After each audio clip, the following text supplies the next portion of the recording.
Roosevelt was 25. Actor, director, and environmental activist Robert Redford, who narrates the film, agrees. Because when you go to the national parks, it's a great expanse of nature, and it surrounds you. So IMAX is probably the most logical place to recreate that experience for people who can't go there, haven't been there, and maybe will still go there. One of my favorite scenes in the film is when we went up to Katmai, Alaska, and filmed bears catching salmon. You feel like you're there. You feel like you're with these bears.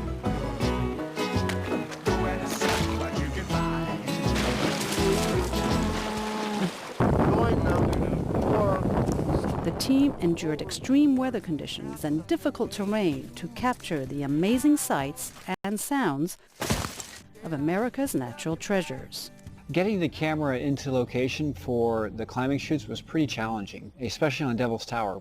It's a sheer cliff, and we had to get the camera above us to get that top-down view of the climbers. Baby, I've been here before. The viewer, having seen National Parks Adventure, will hopefully understand the diversity and the breadth of the national park system here in the United States. If they leave with that inspiration, then we'll have accomplished what we set out to do.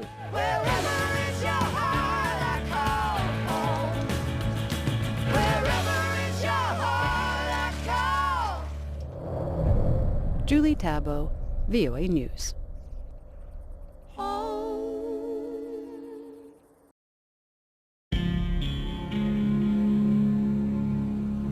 VOA presents the following National Geographic program as we continue to explore the world around us.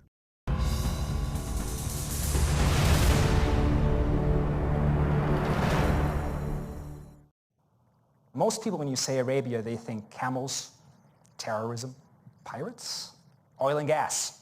They don't think coral reefs or sharks. So I proposed a story to National Geographic magazine to kind of change that, because Arabia, is home to some of the most incredible marine ecosystems on our planet.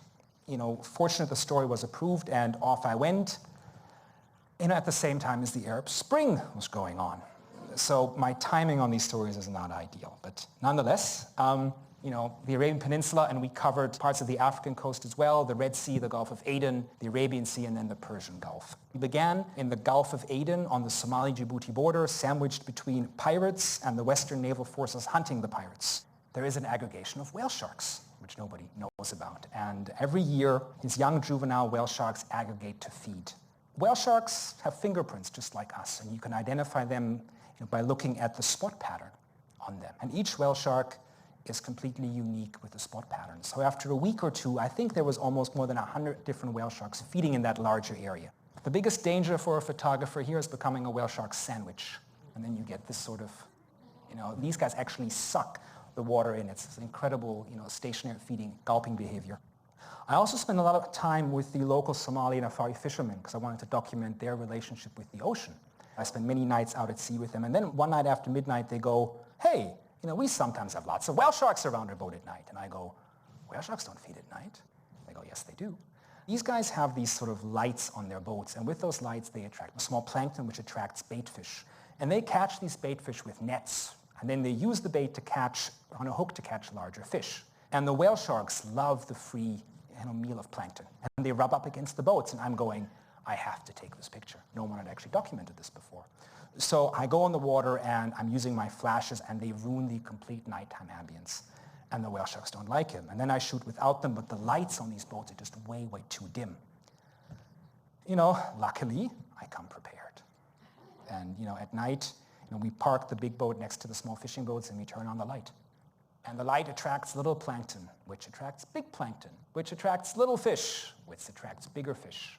And then after an hour or two, it attracted the world's biggest fish.